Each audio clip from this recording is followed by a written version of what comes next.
Welcome to Book Chat with Kate and Theresa. I'm Kate. And I'm Theresa.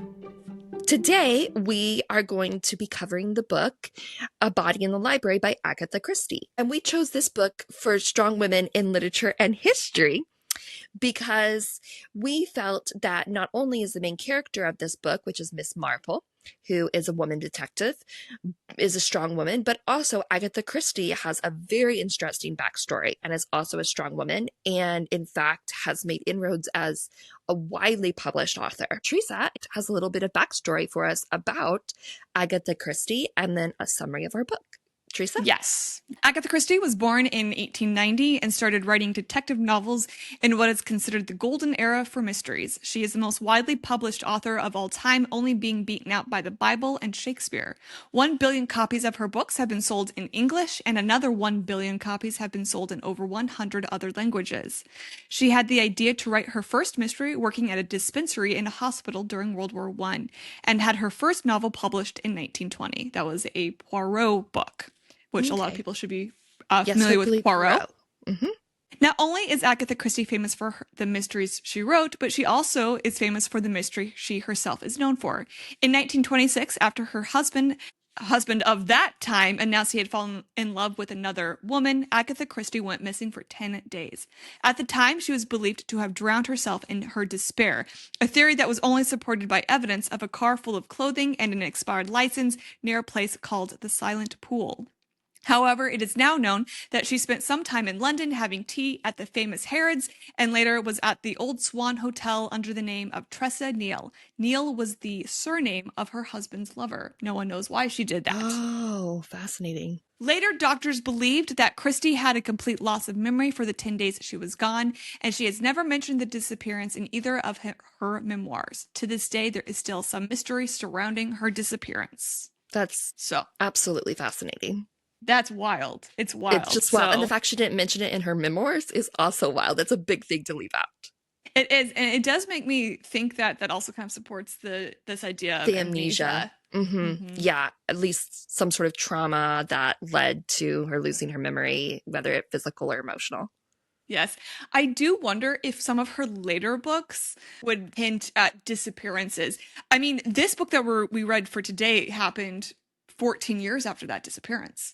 So, because it was published in 1942, but she does end up getting divorced from that first husband, and she marries somebody else 2 years later. So when she's writing most of her really famous books, it's under the name Christie, which is her second married name. Anyways, I'll get to the summary of the book. It's a very short summary because we're going to be talking a lot about the mystery. Just as a reminder, this is a book discussion, so there's going to be a lot of spoilers. So if you don't want to know who the killer is, you should probably get out now and go read the book. Yeah, it's a very short book, actually. It is a short book. Or you could go watch the show. There's one on BritBox that was filmed in the 1980s that is very, very accurate to the book. A young woman's body is found in the library of a well-to-do family in a small town in England. Who is she? Where did she come from? Who killed her and why?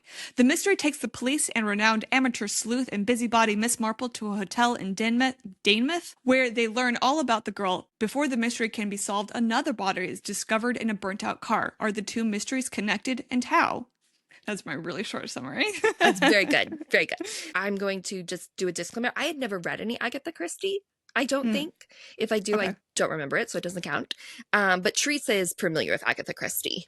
Yes, I like Agatha Christie. Yes, I am definitely going to read some more after having read this. She just definitely has a brain for building a good puzzle, that's for sure. Yes, she does. Sometimes mysteries seem a little easy to solve, but hers were it was difficult. This one was quite detailed.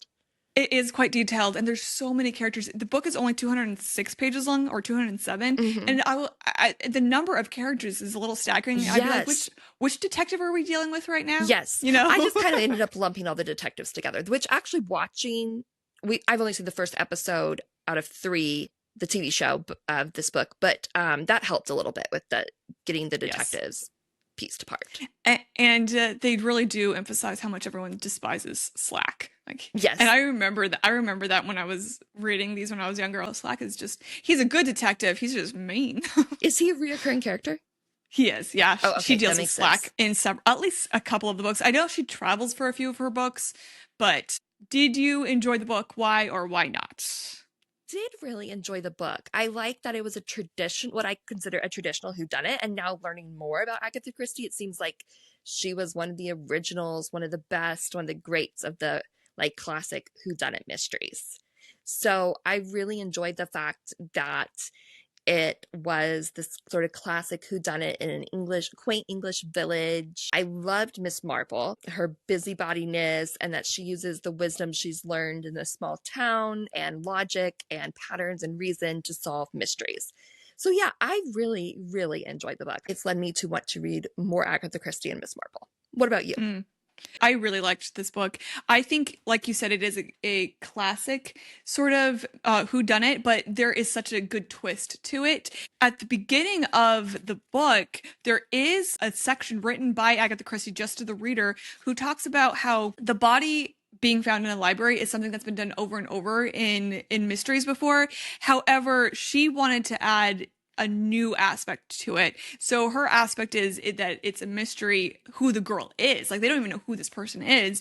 And for most of the book, they think it's one person, and it turns out to be an entirely different person. It is pretty classic whodunit, but it is more complicated than a typical whodunit. It's not just somebody slips up in something that they said or whatever, and the puzzle is found out. It's a whole series of things that they have to figure out to get to who this is and why she's in this library that she's never been to before. Right. So. I too appreciated that. It's kind of like it's not a Colonel Mustard in the library with the candlestick, but it takes something from that, the library, this common murder scene, to create something much more complicated and intriguing. When Chris and I started watching the show last night, because he's never read it, he goes, "Oh, it's in a household library. It's a house library, not like a public library." That's what comes from working at the library. Exactly. And just being library people. Like, we go to libraries a lot and stuff, so. I would love to have a library in my house, but I don't. What did you struggle with when reading the book, Theresa? I thought it was such an easy read. I was taken aback by the humor of it. There's that chapter where you're skipping from one scene to the next, and it's like the gossip, and it's sort of morphing. And I just thought that was so creative on Agatha Christie's part, where the townsfolk are gossiping about who this girl is and why she's in the library, and was she having an affair with Colonel Bantry, the owner of the household. And overall, I didn't struggle with it. I'm pretty familiar with these terminology and stuff, so I didn't struggle with like the wording of anything. But I don't know if her books are longer than this. I think because I was a young kid reading them, I thought they were very long and dense. But now I'm starting to think that maybe I was just a kid and I'm wrong. So, how about you? I didn't really struggle with anything at all, but I did write down that if you're not familiar with 1940s terminology, you need to be aware that some words are used differently. Words have definitely morphed over the years. So. Yes. So I think that's just something to be aware of. I felt like if you weren't sure what the word was, there's a lot of context clues. So you wouldn't even necessarily need to look it up. But it is something to be aware of that words had different meanings in the 40s than they do now. Yes, exactly. And the way that they're using the words, if you just switch out their meaning to a modern meaning, it's not offensive at all. And like, it was never intended to be offensive. So if people walk away offended, it's their own fault. Like, and keep in mind, these are also British mysteries. So there is just also a little bit different wording there too, just with British versus Americanisms. Yes, because one of the characters, she adds the accent in pretty heavily, and it was a little hard to figure out what he was trying to say a couple of times, but I mean, context clues are going to help you out. You're going to figure out what's going on in the scene. And if you have a Kindle, you can use that little X-ray function that will define the word for you. Oh, that's nice. Oh, that's really nice. I didn't know they had that. Kate, did the plot center around any women, and who were they? Yes, it of course centered around Miss Marple, who is our sleuth, our detective. So she is they describe her as a spinster. They describe her looking like a spinster, which I was like, what's that mean? So she's an elderly woman who knows all about the town, and she uses a lot of what she's learned in a village to apply to, what was that? Pivot barking. To apply to her detective skills. She's really reasonable, really logical, and she's always 1 or 2 or 3 steps ahead of the police. So of course, that's her. So Mrs. Bantry was another woman who was centered. She was very much the one who was kind of egging Miss Marple on. She called Miss Marple in for help. She didn't really trust the police. She was going to figure out this mystery herself with the help of Miss Marple. So she was another important woman character. And then, of course, you had the two murder victims, which was Ruby and Pamela. And they were important, as well as Adelaide, who was at one point kind of not really a suspect, but kind of involved. Suspicious. She was suspicious because of just her circumstances, not necessarily what she was doing. But so there are quite a few women actually in this book. What about you, Theresa? Do you have anything to add? There's one other person, I would say Josie. Josie is Ruby. Yes, Josie's very important. Sisters. So I think, Josie would probably be the only other person that I would add to that list. Yes, Josie was very important. I'm not sure how I left her out. She is important because the first thing that she does is she comes in and she identifies the body in the library as her cousin Ruby. Yes, and if anyone else had been asked to identify the body, they probably would not have identified it as Ruby. Yes. Because in fact, it is not Ruby. It is Pamela. It's not Ruby. Yeah. Yeah. And I think she was relying on the fact that the police are going to call her to identify the body. So. Yes. So her entire plan would have been completely obliterated from the start if they had not called her to identify the body. Exactly. How did the women in the story support the overall story, and what did they contribute to the mystery? You've pretty much covered all of this already. We have Mrs. Bantry. The first victim is found in the library of her house, and she's the one who calls Miss Marple, and she's the one who later, when they discover that the victim that they believe is the victim, Ruby, they know that Ruby works at a hotel in another town, and her and Miss Marple decide to go stay at that hotel. So she kind of keeps Miss Marple in the loop, which is very important because Miss Marple is strangely sort of a background character a lot of the time. A lot of the time you're actually with the police department or some of the people that knew Ruby or the other victim. But Miss Marple, because she's there just observing and looking at everything, she is putting pieces together, and pieces that I think I personally would not have found to be particularly important. Yeah, I agree. Same with here. They're the two women that I think are really moving the story forward, and they are the ones that are supporting the overall story. And then, of course, we have Josie, and if you hadn't figured out already, Josie's one of the murderers. And she is also moving the story forward because without her, there would be no story. Right, exactly. Who did you have, and how did they support the story? I, of course, had Miss Marple. I noted she also was a background character, which was very surprising to me because I thought she'd be way more centered than she was. I talk a little bit how that works later on. She was very important. Mrs. Bantry was the one who got her involved, like I mentioned before. So she was a central character.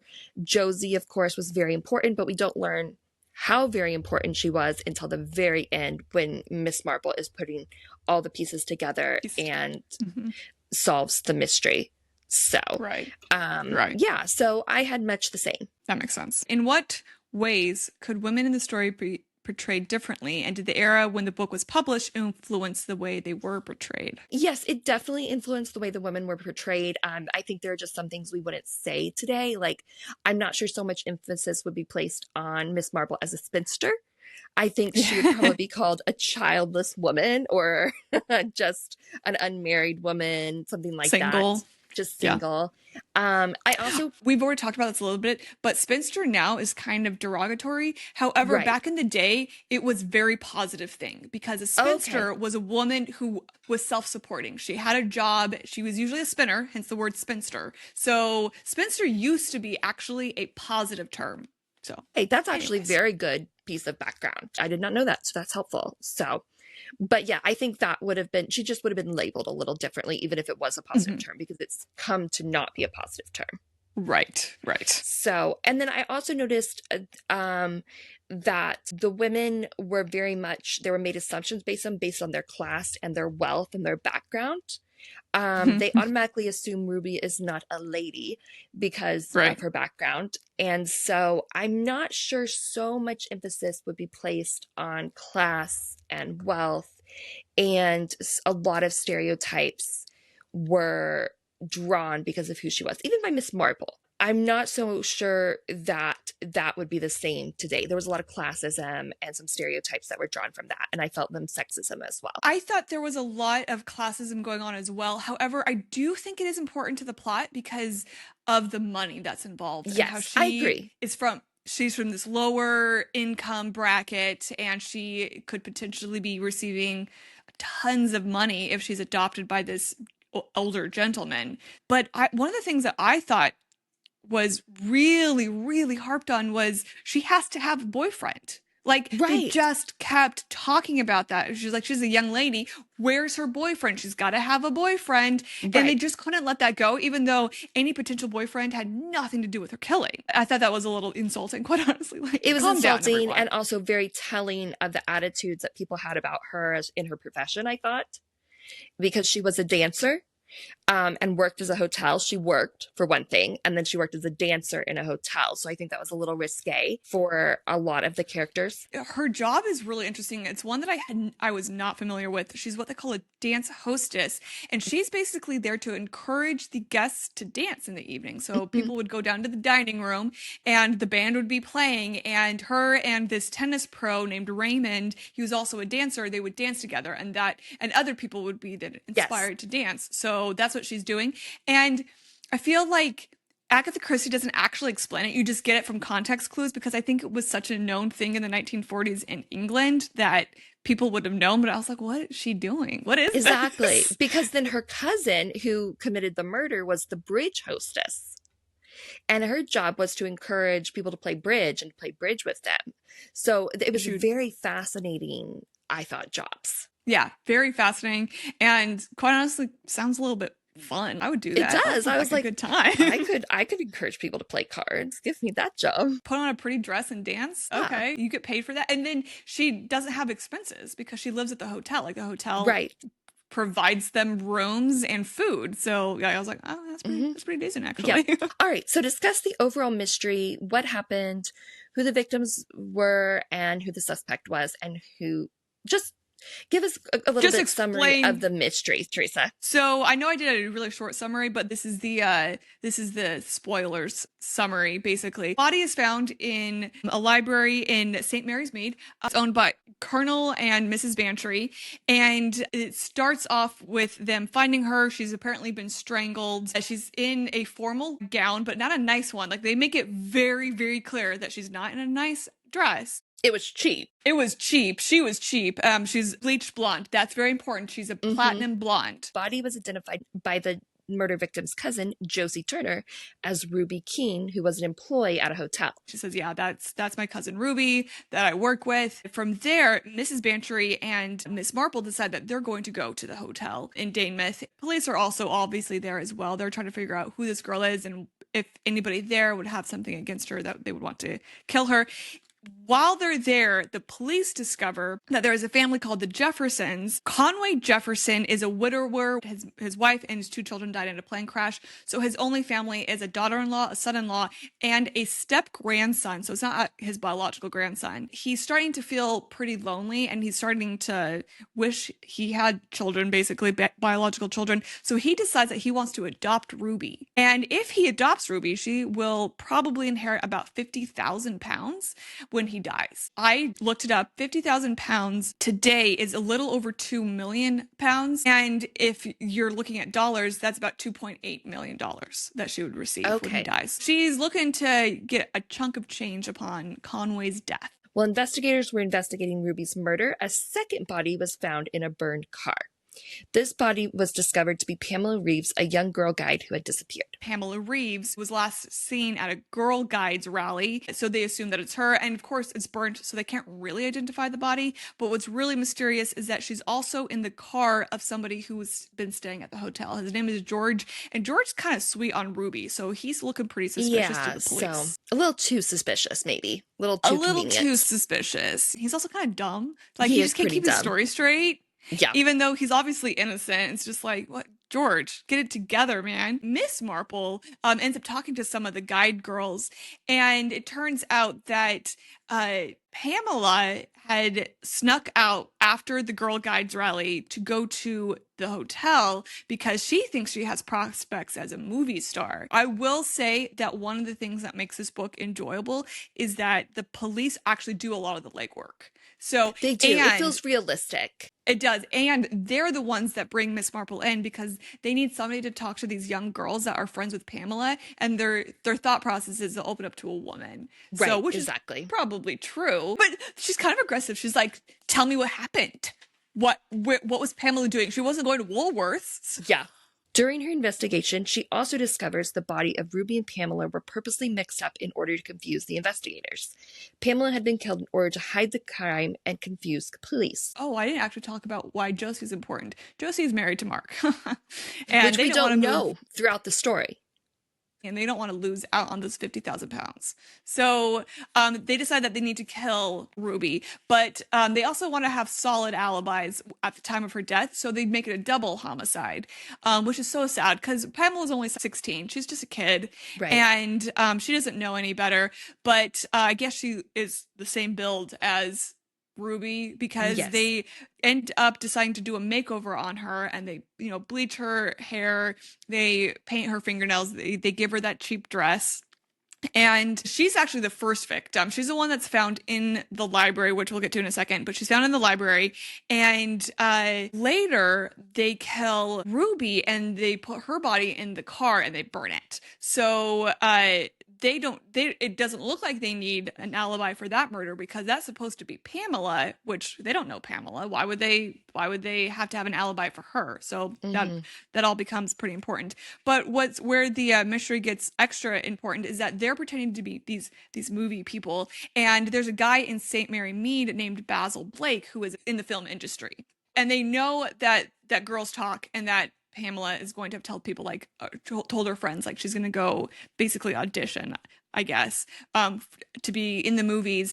So with that in mind and knowing that people talk about it, they decide to frame Basil. So they actually kill Pamela, and place her body at Basil's house. And then Basil finds it and freaks out and takes it over to the Bantry's place. Yes. So that's when that's when the body ends up in the library. So she wasn't originally there, but it's just this whole twisting, winding story. Miss Marple hooks on to the nails. What's up with the nails? Yes, the nails of the murder victim. Her fingernails. Yes, the fingernails. She clocks onto that at the beginning. That actually ends up being pretty important because of them being short was one thing, because Ruby's supposed to be this glamorous girl. She would have long fingernails. Right. Why are they short? And it just goes round and round from there. So anyways, Miss Marple is the one who puts all the pieces together. If there is a detective/sleuth in the story, do you connect with them? Who were they?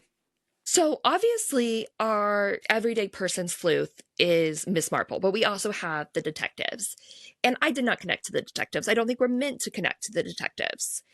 But Miss Marple was our detective sleuth. And she felt very realistic to me because she didn't insert herself directly into the investigation. She didn't come to the police and say, hey, I want to be an investigator alongside you. Instead, she hung back, observed, talked to people when they came to her, or she was asked by families to come in and investigate. So she felt like way more realistic than some amateur sleuths that you see or read about in TV shows or movies. I thought she happened to be in the right place at the right time, so she solved the mystery. And she was asked to help, so she solved the mystery. She wasn't asked by the police, really. I mean, she did at one point help them out. But most of the time, it was because she was asked by the murder suspects or someone who was involved to come in and help out. So she was very much just an elderly lady who used her skills of logic, reasoning, deduction, and her experience of living in an English village, which was very important, to solve mysteries. She was kind of, I would say, a reluctant sleuth. She helped out, but she wasn't over the top, loving crime, came there herself. She had to be invited. So she was very believable. I thought she had many traits of other elderly people I've known who liked to watch the comings and goings of the village and things around her. And she just used those observations to be a really good solver of mysteries. So what about you? Yes, I agree. Detectives, you're right. I don't really connect with them. I'm not a professional detective. I don't know what that looks like. I don't know what that would have looked like in the 1940s. I did feel like I connected with Miss Marple because she does a thing, and I think you and I both do this, where she's looking at what's going on around her and she's thinking and she's connecting it to the past. Like she's Hmm. seeing the patterns that she is familiar with from past events. She's constantly telling these stories. Oh, this person's son did this, and it's similar to what's going on right now, and this is why it's important. And that's how she's able to solve the case, is that she has this like rich memory of all of these other things that have happened that she's observed over the years, and that's helped her look at the big picture and start connecting the dots. And Yes. when things aren't going the way that she expects, she starts to question it. Hence the reason that she's looking at the nails, like, what, this is Hmm. not, this doesn't make sense. Why is she in a cheap dress if she's going to go meet a boyfriend? Or if she thinks that she's going to go out and like walk to this place, why would she be in a dress at all? She should be in trousers. I felt like in that way I really connected with her, because I really do think that as a person, I'm that type of person where someone's telling me a story and it makes me think of another story that I'm familiar with, and that way I could relate to it. So yeah, And also in the fact that I she's a too lot of am a fun. people watcher. Me too. So I totally understood her people watching. Would I go to the dog park? I don't watch the dogs, I watch the people. It's fascinating. It's truly fascinating. It is. It is. And like listening to snippets of conversation is just, you get some really wild stuff sometimes. So Yes, you do. So, was the setting important to the mystery? it was definitely important to the mystery. I think the reason that it's so important is the small town thing, the mystery surrounding who this person is, and the fact that the girls came from different towns was really important, because there was a less quick connection between the two victims. Hmm. So, and then obviously the hotel setting is all really important, and just the two different towns being involved really does muddy all of the evidence basically Yes. that they've been collecting, and it confuses things a lot. So I thought Hmm. that the setting was very important. Yes, So it how was. about you? Yes, I thought it was very Yeah. important. I thought it was also important that it occurred in or near Miss Marple's English village. That's very important. And that the murder was in, or the murder victim was found in in a home library in this English village. So it got involved with the detectives in this particular village. Yeah, I thought it was very important. And the hotel itself was extremely important. Yeah, I feel like a good mystery writer is going to make sure that the setting is just as important as all the other things, like the people and I the agree. clues and everything. Yeah. And So, I and thought it she was did well very with well that. described. It's amazing how much detail you get in such a short book. Like you get Yes. it. Like you're not left wanting, even though it's only 200 pages long. Yes, I was very impressed with that. I was just, yeah, she truly is a Yeah. really good writer. She's succinct, which is Yes. impressive with how convoluted the mystery actually is, So, Kate, did you think that the mystery was confusing? Was it intriguing? And in what way did the characters help you understand what was going on throughout the different puzzles? The mystery could be confusing if you didn't keep track of the different characters. I thought you really had to know who was who belonged and who had relationships with who. So I thought that could be a little confusing if you weren't keeping track of that. Miss Marple, though, she was excellent at recapping what had happened. And I thought Agatha Christie True. made use of her busybody ways to kind of help the reader stay informed and understand the motivations of the killers and things like that. So when Miss Marple is revealing she knows who did this, it's not Basil Blake, who the police thought. Agatha Christie was really good at using Miss Marple to explain why and how it happened without making it seem like she was just reciting all of this for the reader's benefit. So I Right. thought they Yeah. really utilized the characters to help that out, Miss Marple especially.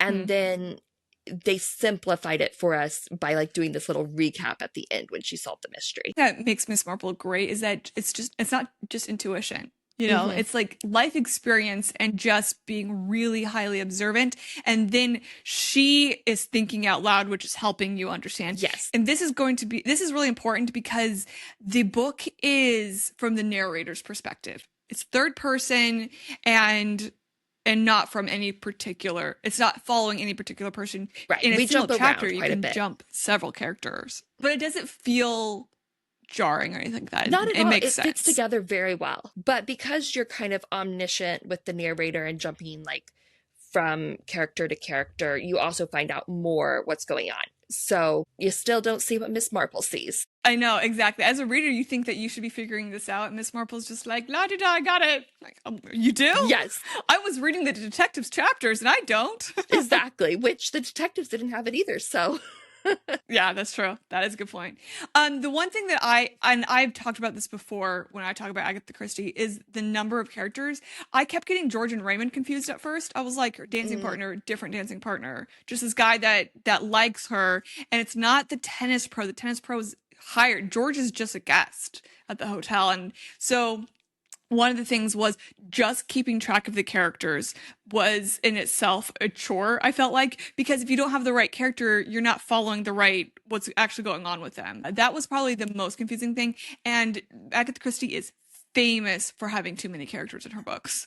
So I feel like this is probably some of the fewest characters in a book for her. Like, yeah. And it was a lot of characters. It's a lot of characters. But once again, Miss Marple's so helpful. When she starts explaining things, I'm like, okay, now I'm straightening the character down. She knows what she's talking about, so I'm just gonna lean into that and just enjoy the fact that I don't have to solve this mystery because Miss Marple's got it. Yes, yes, it is. You don't have to feel like you're racing the clock to solve the mystery because you know someone else is taking care of that for you. And it'll be all laid out in the end. Yeah. Kate, did you connect with any of the characters and why?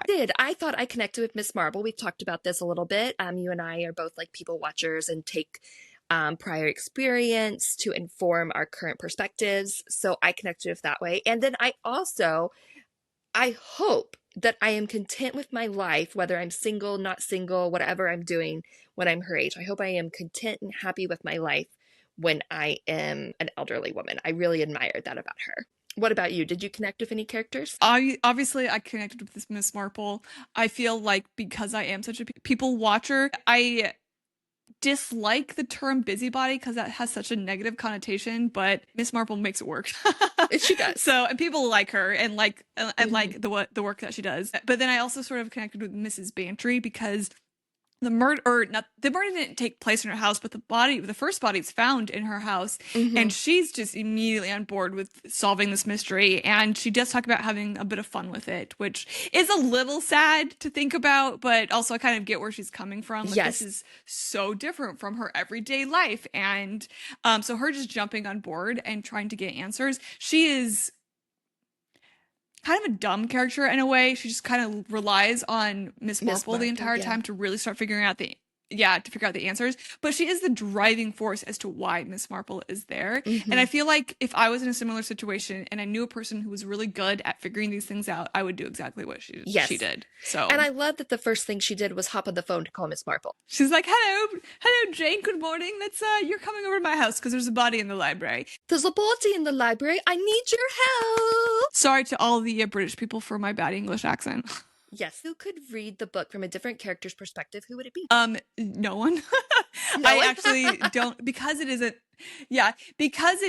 is this omniscient narrator's perspective. There's really no one that I would need to read from, because you're in the mind of Miss Marple, you're in the mind of the detectives, you're in the mind of Mrs. Bantry, so you're getting a bit of everybody. So I don't think that it's necessary to read it from anybody else's perspective. Who'd you put? I said I would just have liked a few more chapters or paragraphs from Miss Marple. I would like to see her reasoning and thought process and a little bit more of that. But I was also content with how it was done. But if I had to choose someone, that's what I would choose. That makes sense. What moments in the book really stood out to you? Mrs. Bantry's dialogue really stood out to me because I found her a very amusing character. I also, whenever her and Miss Marple were together and speaking, that stood out to me as well.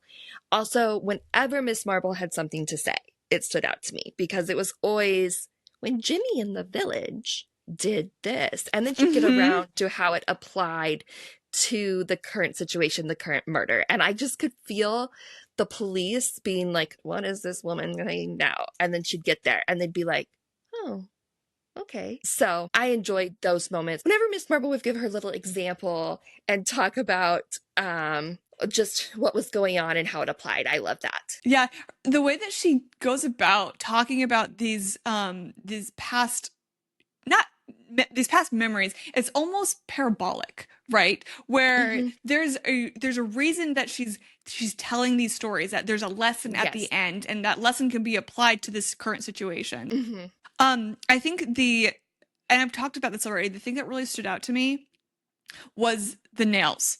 Because the nails Yes. seem so whatever when she first mentions them, when she first sees the body in the library, and then she keeps on with it. Peter has one of the, is it Peter? Yes, Peter has one of the nails from Ruby, and then she asks about the nails in the trash cans, and then she just keeps talking about the nails, and I'm like, they're nails. So Right. I think that really stood out to me, and the reason that the nails stand out to me is because that's actually how some killers are caught, is these Hmm. really benign little details that are really really good evidence and are what convict them. Yes. So I actually enjoy that it's tiny details that become the big important details in a case, and that was one of them for me Yes. personally. Yeah, I would agree with that. That was because it was something we followed throughout the book too. So it was an Yes. example of her thought Yeah. process. So I really enjoyed that. Yes. Were there specific quotes that stuck with you? What were they? So I had two. I didn't write the second one down, but I'll just say it. One of the ones was it goes something like, "The innocent never have alibis." I thought that was really funny. Mm. Yes. uh, because somebody is pointing out that the people for this case have really really strong alibis, and how is that possible that literally everybody has an alibi? So I thought that was such a good quote, because who doesn't have an alibi? George, and George is innocent. He's Right. dumb, but he's Hmm. innocent. And then this one stuck to me because I am a library person. I am a book person, and it does hurt a little bit. A library is a world of possibility. When a body invades its Mm. sanctuary, it becomes a world of fear and uncertainty. So Yes, I like those are my that. two I quotes. like. How All about right. you? What quotes did you have? So one that I thought was just very Miss Marple was, "One does see so much evil in a village." And when I read that quote, I kind of cracked up because I was like, really? You do?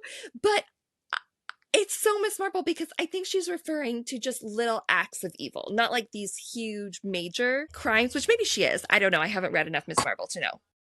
But just one does see so much evil in the village. And I think she was completely serious because that's how she learns about Sees it. motives, and things like that. So I just thought that was very Miss Marple. And then in another one, when they were talking about Miss Marple, they said, "Downstairs there sits a lady with a sweet, placid, spinsterish face and a mind that has plumbed the depths of human iniquity and taken it all in a day's work. Her name is Miss Marple." I liked that quote a lot. I do enjoy some of the other characters' views of Miss Marple. They're like, yeah, she's a little old lady, she's single, but she has a sharp mind. She could Yeah, be useful, yeah, they're not particularly put out with her being there also trying to figure out the mystery. right. And I Because think, that could have been a possibility. yes, exactly. And I think she flusters the detectives a little bit, but they're not angry that she's involved herself. Right. Yeah. Kate, how did you read the book? So I started the book on my phone as I was waiting for an appointment at the hospital. I thought, oh, this is good. So then I went home and I wasn't able to read anymore that day because I wasn't feeling well, but I read it in two sittings in over the next 2 days because it was just a very good book. It was fast moving, fast paced.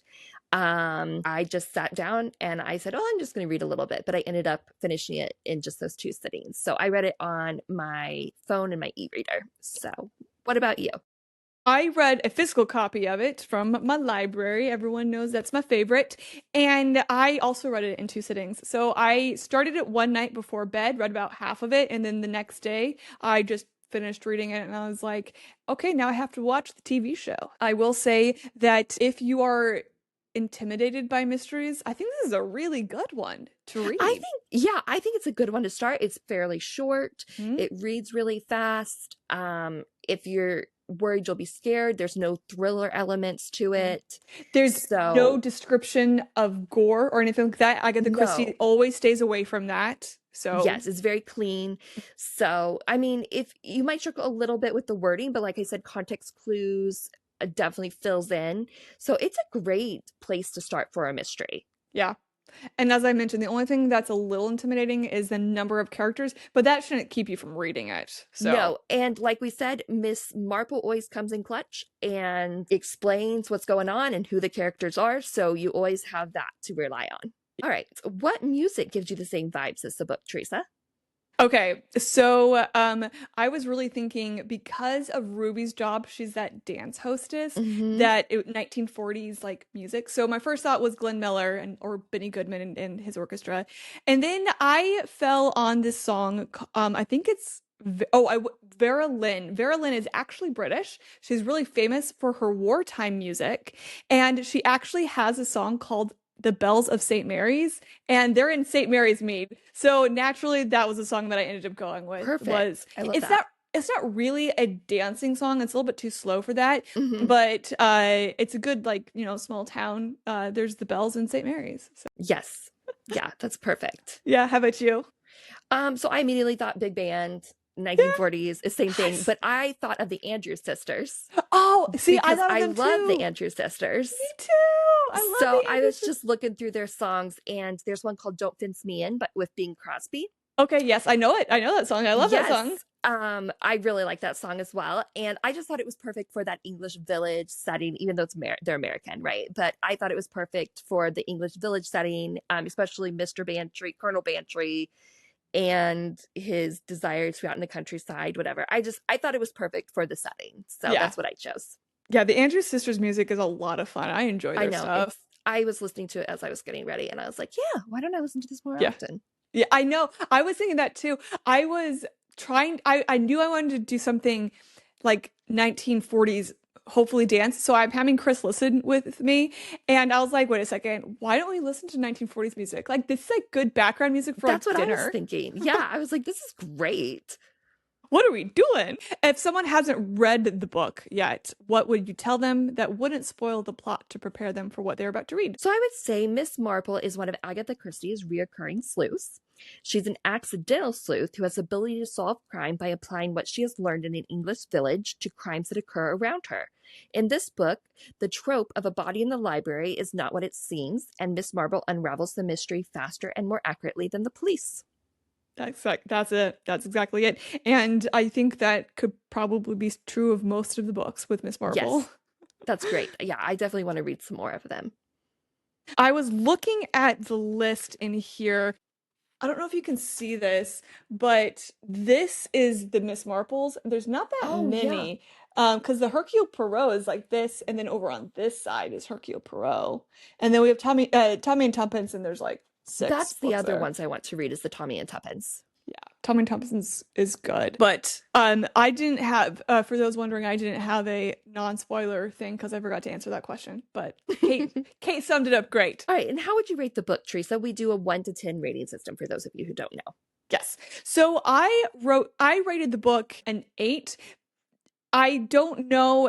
I don't really have much reasoning why I wrote an 8. I think it's mainly because I've read so much Miss Marple and I think she has better ones out there. But it's 8 to 8.5 because it is such a good book and it reads so easily. The mystery is good, it is intriguing, and it's not typical. So, and I think that if you want to start reading Agatha Christie, it's a good jumping off spot, but then you can read some of her other stuff like And Then There Were None, which is much more complicated and it is a little bit scary and darker. How about you?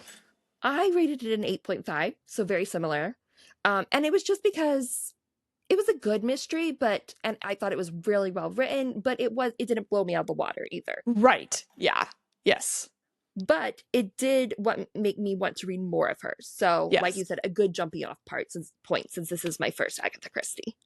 I think something to really keep in mind with Agatha Christie, if you aren't into just a typical whodunit, it might not be for you. She doesn't ever do sitting on the edge of the seat, nail biting mysteries. She's not going to make you wonder, is the sleuth going to survive this? She is a this is the mystery and here are the puzzles sort of thing. And I like the puzzles, so that's why I really like it. Yes, the puzzles were very fun. Lighthearted seems wrong to say about it because it is about a mystery, but there was humor in it. It wasn't very serious of a mystery where, like you said, you're waiting to see whether the sleuth's going to survive, that the murderer is still going to murder the sleuth. Like, I enjoyed that. It was just a lighter read.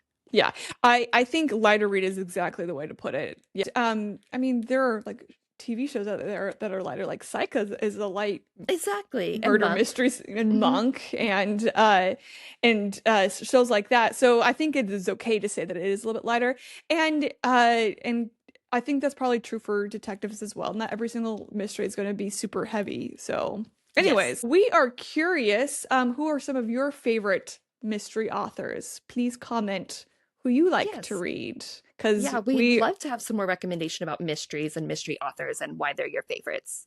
And we're definitely fans of mysteries, so we like all the recommendations. And if you like Agatha Christie, what are your favorite Agatha Christie books? We'd like to know. Where should I go next in the Agatha Christie universe? Library? Which section? Yeah. And as for our next read, in 2 weeks, we're going to be doing A Natural History of Dragons, a memoir by Lady Trent. So feel free to read along with us, or if you don't want to read the book, just come and enjoy our discussion. Yes, another installment in our Strong Women series. And then I think we're going to end the series with an autobiography by Eleanor Roosevelt. So we're switching gears, doing some nonfiction and focusing on a real woman. Real woman. We like the strong, real women a lot. Definitely. So, if you have any favorite strong women characters or strong women in literature, we'd love to know who that is. Yes, please comment below. Other than that, please follow us on social media. We are Book Chat with Kate and Theresa on Instagram, on TikTok, on YouTube. And please like and subscribe. We would love if you liked and subscribed. Yes, we would. We will see you next time in 2 weeks. All right. Bye.